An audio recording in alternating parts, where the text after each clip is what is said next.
Good morning.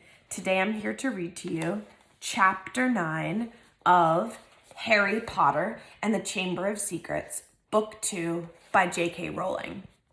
Chapter 9 is entitled The Writing on the Wall. What's going on here? What's going on? Attracted no doubt by Malfoy's shout, Argus Filch came shouldering his way through the crowd. Then he saw Mrs. Norris and fell back, clutching his face in horror. My cat! My cat! What's happened to Mrs. Norris? He shrieked, and his popping eyes fell on Harry. You, he screeched, you've murdered my cat. You've killed her. I'll kill you. Argus. Dumbledore had arrived on the scene, followed by a number of other teachers.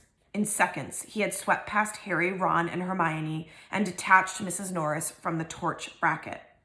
Come with me, Argus, he said to Filch. You too, Mr. Potter, Mr. Weasley, Miss Granger. Lockhart stepped forward eagerly. My office is nearest, headmaster, just upstairs. Please feel free. Thank you, Gilderoy, said Dumbledore. The silent crowd parted to let them pass. Lockhart, looking excited and important, hurried after Dumbledore. So did Professors McGonagall and Snape.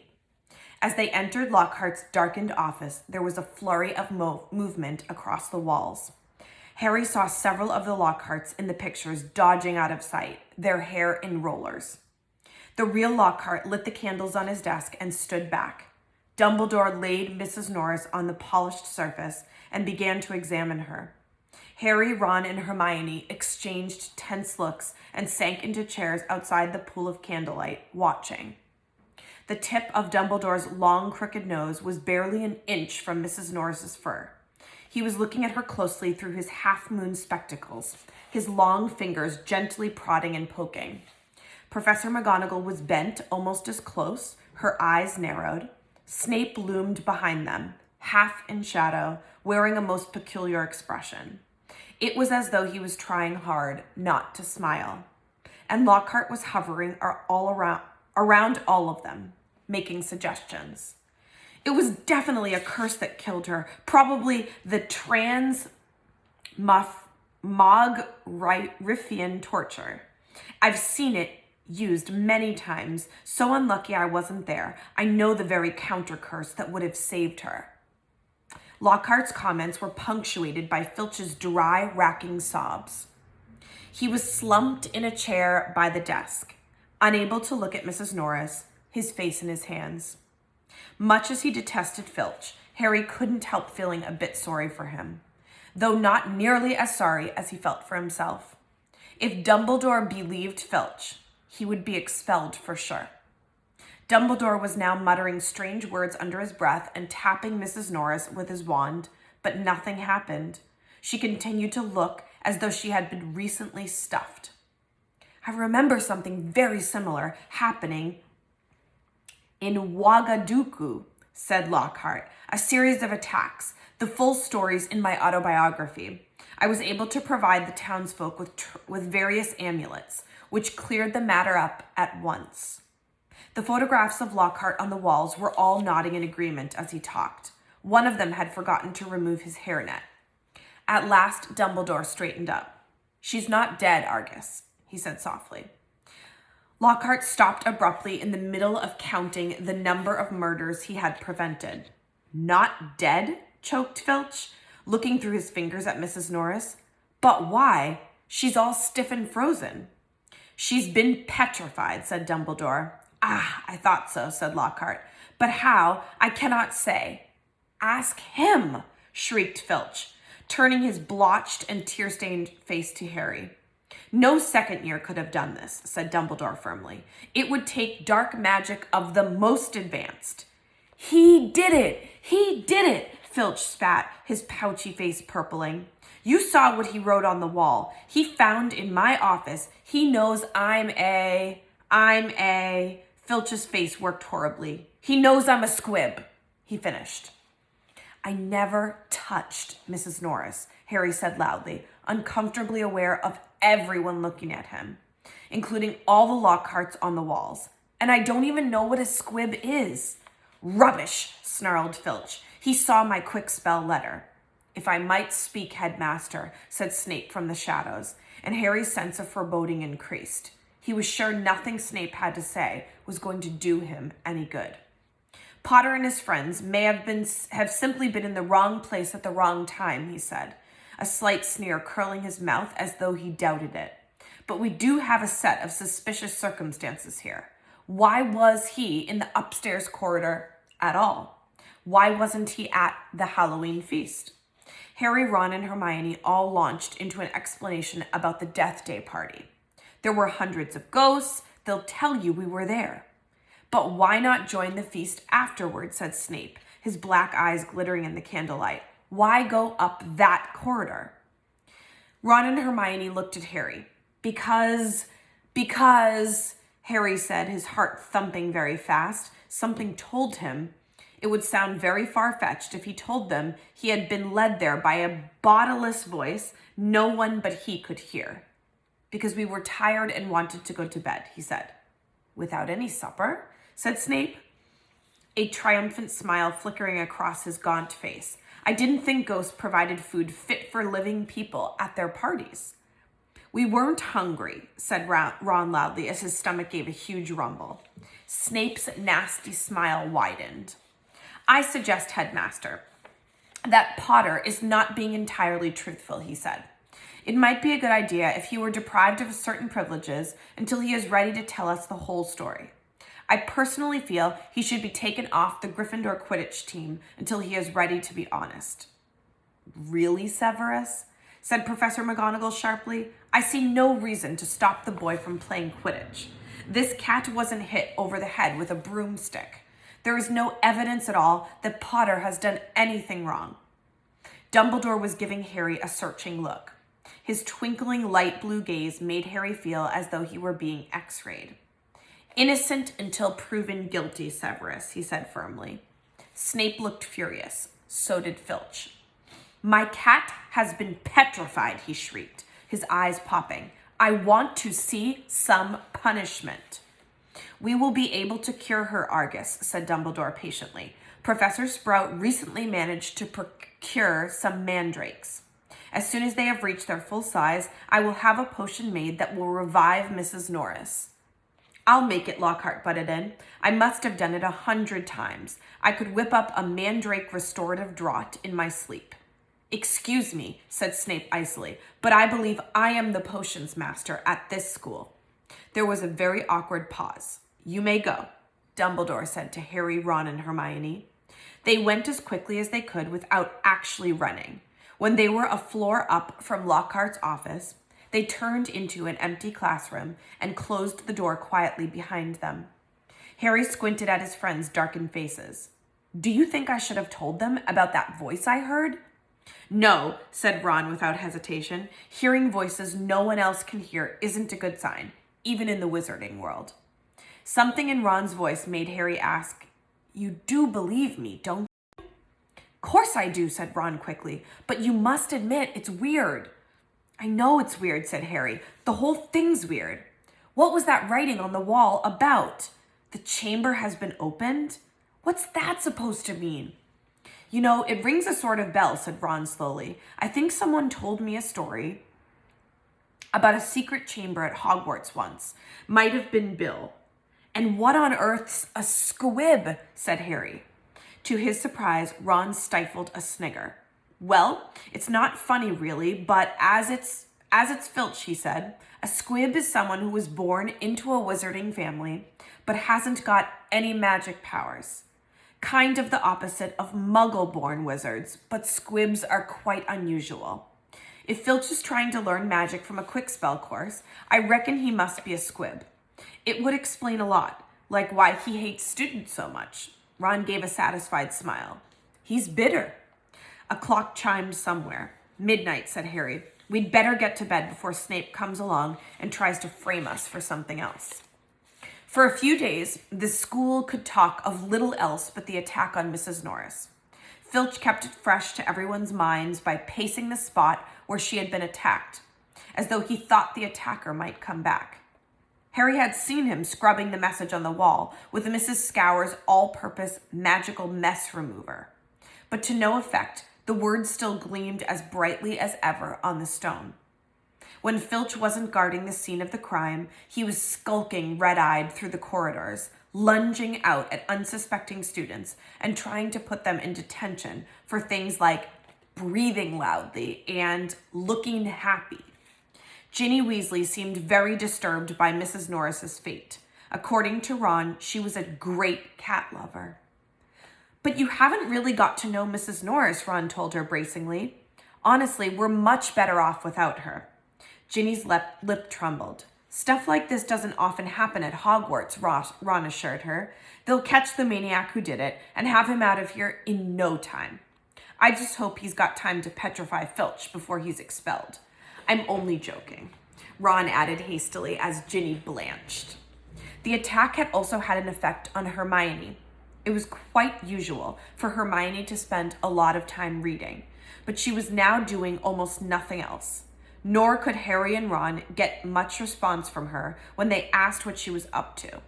And not until the following Wednesday did they find out. Harry had been held back in potions, where Snape had made him stay behind to scrape tube worm off the desks. After a hurried lunch, he went upstairs to meet Ron in the library and saw Justin Finch Fletchley, the Hufflepuff boy from herbology, coming toward him. Harry had just opened his mouth to say hello when Justin caught sight of him, turned abruptly, and sped off in the opposite direction. Harry found Ron at the back of the library, measuring his history of magic homework.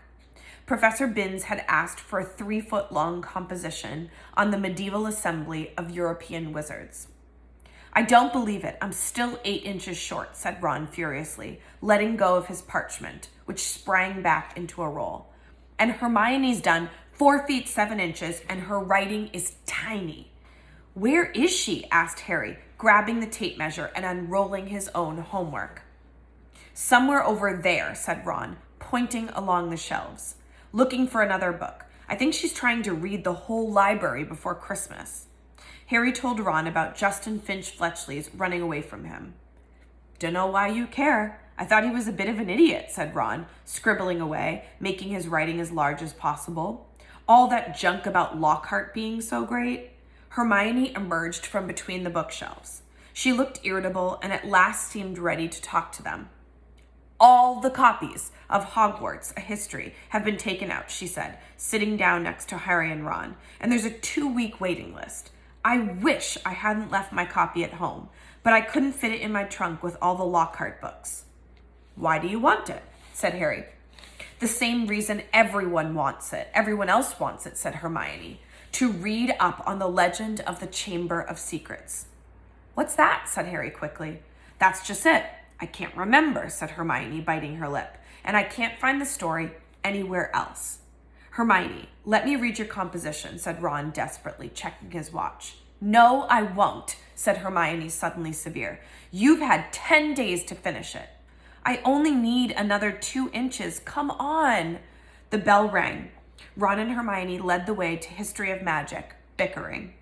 History of Magic was the dullest subject on their schedule. Professor Binns, who taught it, was their only ghost teacher, and the most exciting thing that ever happened in his classes was his entertaining the room through the blackboard. Ancient and shriveled, many people said he hadn't noticed he was dead. He had simply got up to teach one day and left his body behind him in an armchair in front of the staff room fire.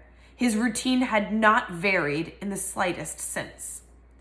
Today was as boring as ever. Professor Binns opened his notes and began to read in a flat drone like an old vacuum cleaner until nearly everyone in the class was in a deep stupor, occasionally coming to long enough to copy down a name or a date, then falling asleep again. He had been speaking for half an hour when something happened that had never happened before. Hermione put up her hand. Professor Binns, glancing up in the middle of a deadly dull lecture on the International Warlock Convention of 1289, looked amazed.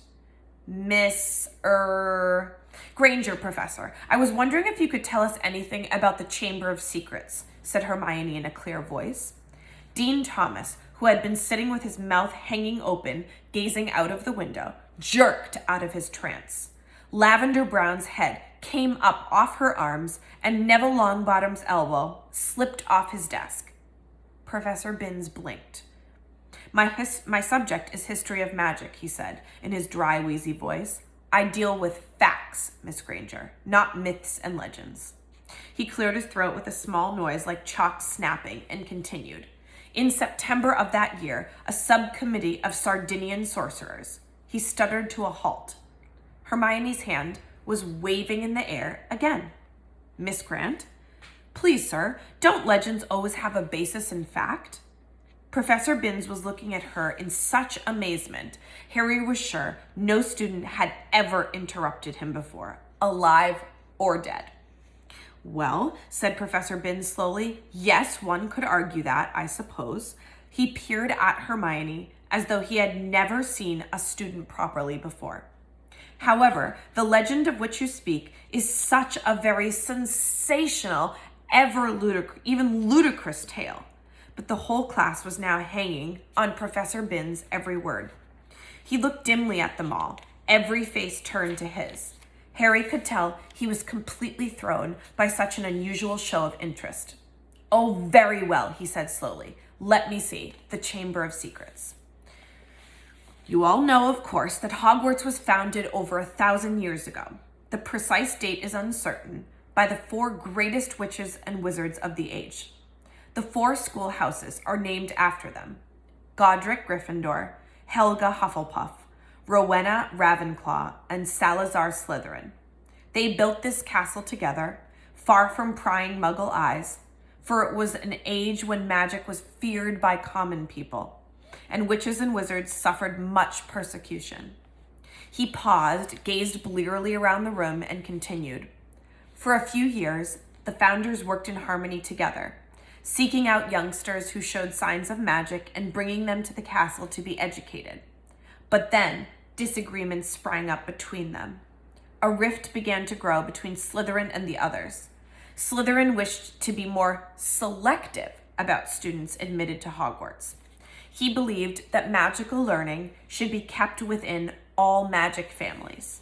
He disliked taking students of Muggle parentage, believing them to be untrustworthy.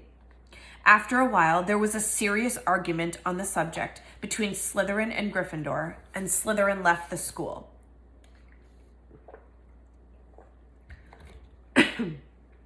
Professor Binns paused again, pursing his lips, looking like a wrinkled old tortoise. Excuse me. Reliable historical sources tell us this much, he said. But these honest facts have been obscured by the fanciful legend of the Chamber of Secrets. The story goes that Slytherin had built a hidden chamber in the castle, of which the other founders knew nothing about. Slytherin, according to the legend, sealed the Chamber of Secrets so that none would be able to open it until his own true heir arrived at the school. The heir alone would be able to unseal the Chamber of Secrets, unleash the horror within, and use it to purge the school of all who were unworthy to study magic. There was silence as he finished telling the story, but it wasn't the usual sleepy silence that filled Professor Binns' classes. There was unease in the air as everyone continued to watch him, hoping for more. Professor Binns looked faintly annoyed. The whole thing is errant nonsense, of course, he said. Naturally, the school has been searched for evidence of such a chamber, many times, by the most learned witches and wizards. It does not exist. A tale told to frighten the gullible. Hermione's hand was back in the air. Sir, what exactly do you mean by the horror within the chamber? That is believed to be some sort of monster which the heir of Slytherin alone can control, said Professor Binns in his dry, reedy voice. The class exchanged nervous looks. I tell you, the thing does not exist, said Professor Binns, shuffling his notes. There is no chamber and no monster. But sir, said Seamus Finnegan, if the chamber can only be opened by Slytherin's true heir, no one else would be able to find it, would they? Nonsense, O'Flaherty, said Professor Binns in an aggravated tone. If a long succession of Hogwarts headmasters and headmistresses haven't found the thing. But Professor, piped up Parvati Patil, you'd probably have to use dark magic to open it. Just because a wizard doesn't use dark magic doesn't mean he can't, Miss Pennyfeather, snapped Professor Binns. I repeat, if the likes of Dumbledore, but maybe you've got to be related to Slytherin, so Dumbledore couldn't, began Dean Thomas, but Professor Binns had had enough. That will do, he said sharply. It is a myth. It does not exist. There is not a shred of evidence that Slytherin ever built so much as a secret broom cupboard. I regret telling you such a foolish story. We will return, if you please, to history, to solid, believable, verifiable fact. And within 5 minutes, the class had sunk back into its usual torpor. I always knew Salazar Slytherin was a twisted old loony, Ron told Harry and Hermione as they fought their way through the teeming corridors at the end of the lesson to drop off their bags before dinner. But I never knew he started all this pureblood stuff. I wouldn't be in this house if you paid me. Honestly, if the Sorting Hat had tried to put me in Slytherin, I'd have got the train straight back home. Hermione nodded fervently, but Harry didn't say anything. His stomach had just dropped unpleasantly. Harry had never told Ron and Hermione that the Sorting Hat had seriously considered putting him in Slytherin. He could remember, as though it were yesterday, the small voice that had spoken in his ear when he'd placed the hat on his head a year before. You could be great, you know. It's all here in your head, and Slytherin would help you on the way to greatness. No doubt about that. But Harry, who had already heard of Slytherin House's reputation for turning out dark wizards, had thought desperately, not Slytherin. And the hat had said, oh well, if you're sure, better be Gryffindor. As they were shunted along in the throng, Colin Creevey went past. Hiya, Harry! Hello, Colin, said Harry automatically. Harry, a boy in my class has been saying, you're... But Colin was so small, he couldn't fight against the tide of people bearing him toward the great hall. They heard him squeak, see you, Harry, and he was gone. What's a boy in his class saying about you, Hermione wondered. That I'm Slytherin's heir, I expect, said Harry, his stomach dropping another inch or so as he suddenly remembered the way Justin Finch-Fletchley had run away from him at lunchtime. People here'll believe anything, said Ron in disgust. The crowd thinned, and they were able to climb the next staircase without difficulty. Do you really think there's a chamber of secrets? Ron asked Hermione. I don't know, she said, frowning. Dumbledore couldn't cure Mrs. Norris, and that makes me think that whatever attacked her might not, well, be human. As she spoke, they turned a corner and found themselves at the end of the very corridor where the attack had happened. They stopped and looked. The scene was just as it had been that night, except that there was no stiff cat hanging from the torch bracket, and an empty chair stood against the wall bearing the message, the Chamber of Secrets has been opened. That's where Filch has been keeping guard, Ron muttered. They looked at each other. The corridor was deserted. Can't hurt to have a poke around, said Harry, dropping his bag and getting to his hands and knees so he could crawl along, searching for clues. Scorch marks, he said, here and there. Come and look at this, said Hermione. This is funny. Harry got up and crossed to the window next to the message on the wall. Hermione was pointing at the topmost pane, where around 20 spiders were scuttling, apparently fighting to get through a small crack. A long silvery thread was dangling like a rope, as though they had all climbed it in their hurry to get outside. Have you ever seen spiders act like that? Said Hermione wonderingly. No, said Harry. Have you, Ron? Ron? He looked over his shoulder. Ron was standing well back and seemed to be fighting the impulse to run. What's up? Said Harry. I don't like spiders, said Ron tensely. I never knew that, said Hermione, looking at Ron in surprise. You've used spiders in potions loads of times. I don't mind them dead, said Ron, who was carefully looking anywhere but at the window. I just don't like the way they move. Hermione giggled. It's not funny, said Ron fiercely. If you must know, when I was 3, Fred turned my teddy bear into a great big filthy spider because I broke his toy broomstick. You wouldn't like them either if you'd been holding your bear and suddenly it had too many legs and... He broke off, shuddering. Hermione was obviously still trying not to laugh. Feeling they had better get off the subject, Harry said, remember all that water on the floor? Where did that come from? Someone's mopped it up. It was about here, said Ron, recovering himself to walk a few paces past Filch's chair and pointing. Level with this door. He reached for the brass doorknob, but suddenly withdrew his hand as though he'd been burned. What's the matter? Said Harry. Can't go in there, said Ron gruffly. That's a girl's toilet. Oh, Ron, there won't be anyone in there, said Hermione, standing up and coming over. That's Moaning Myrtle's place. Come on, let's have a look. And ignoring the large out-of-order sign, she opened the door. It was the gloomiest, most depressing bathroom Harry had ever set foot in. Under a large cracked and spotted mirror were a row of chipped sinks. The floor was damp and reflected the dull light given off by the stubs of a few candles, burning low in their holders. The wooden doors to the stalls were flaking and scratched, and one of them was dangling off its hinges. Hermione put her fingers to her lips and set off toward the end stall. When she reached it, she said, Hello, Myrtle. How are you? Harry and Ron went to look. Moaning Myrtle was floating above the tank of the toilet, picking a spot on her chin. This is a girl's bathroom, she said, eyeing Ron and Harry suspiciously. They're not girls. No. Excuse me.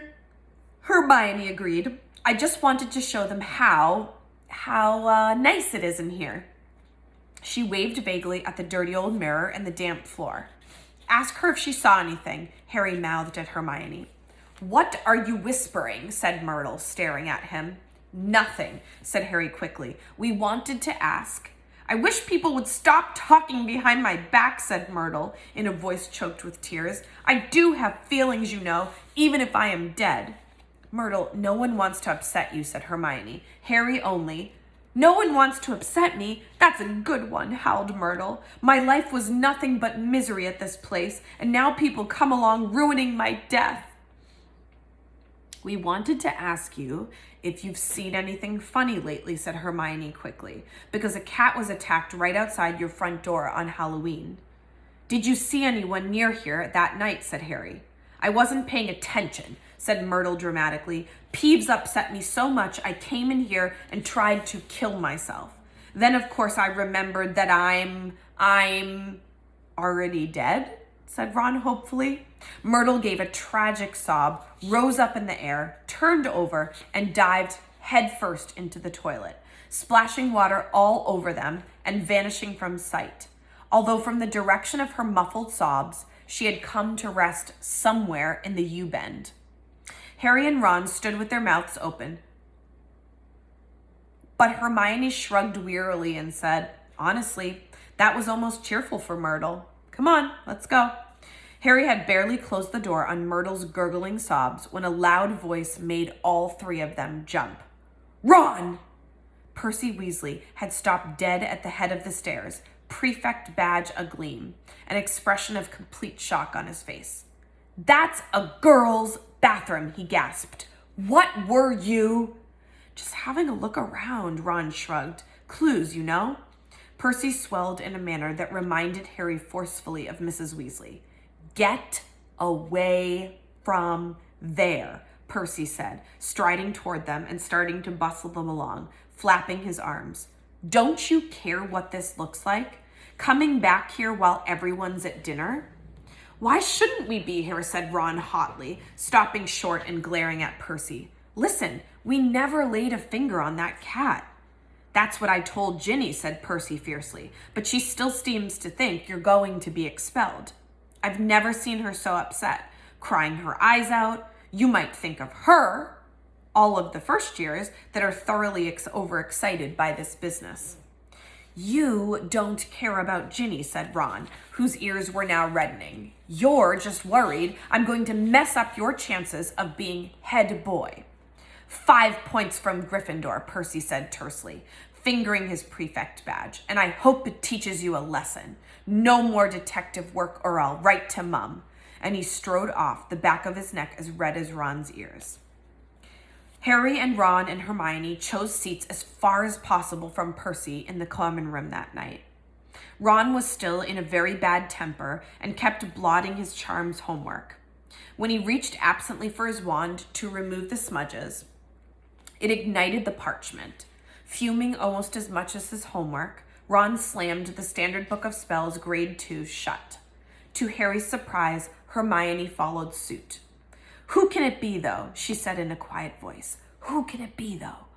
As though continuing a conversation they had just been having. Who'd want to frighten all the squibs and muggleborns out of Hogwarts?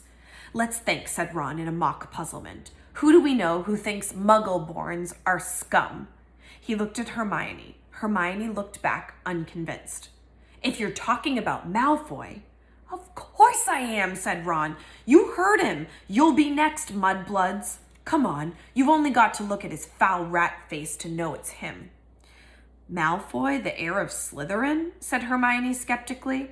Look at his family, said Harry, closing his books too. The whole lot of them have been in Slytherin. He's always boasting about it. They could easily be Slytherin's descendants. His father's definitely evil enough. They could have had the key to the Chamber of Secrets for centuries, said Ron, handing it down father to son. Well, said Hermione cautiously, I suppose it's possible. But how do we prove it, said Harry darkly.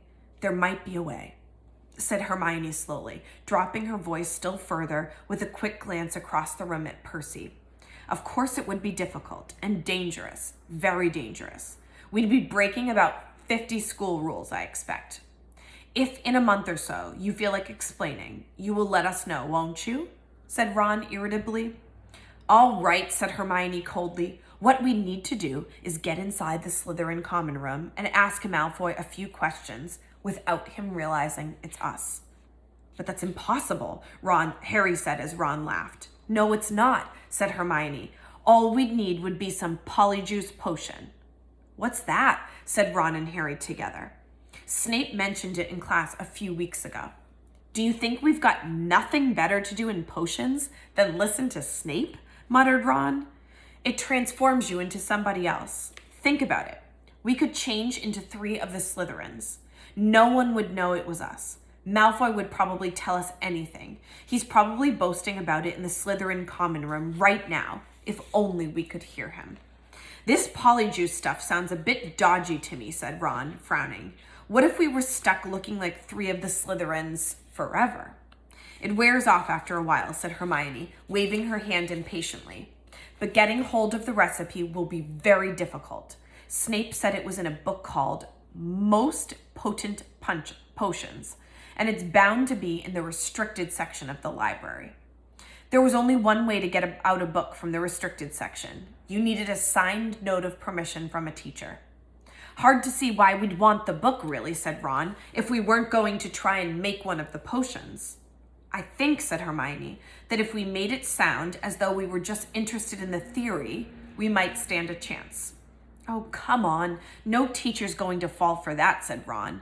They'd have to be really thick. That's the end of chapter 9. I'll see you tomorrow for chapter 10. Have a good day.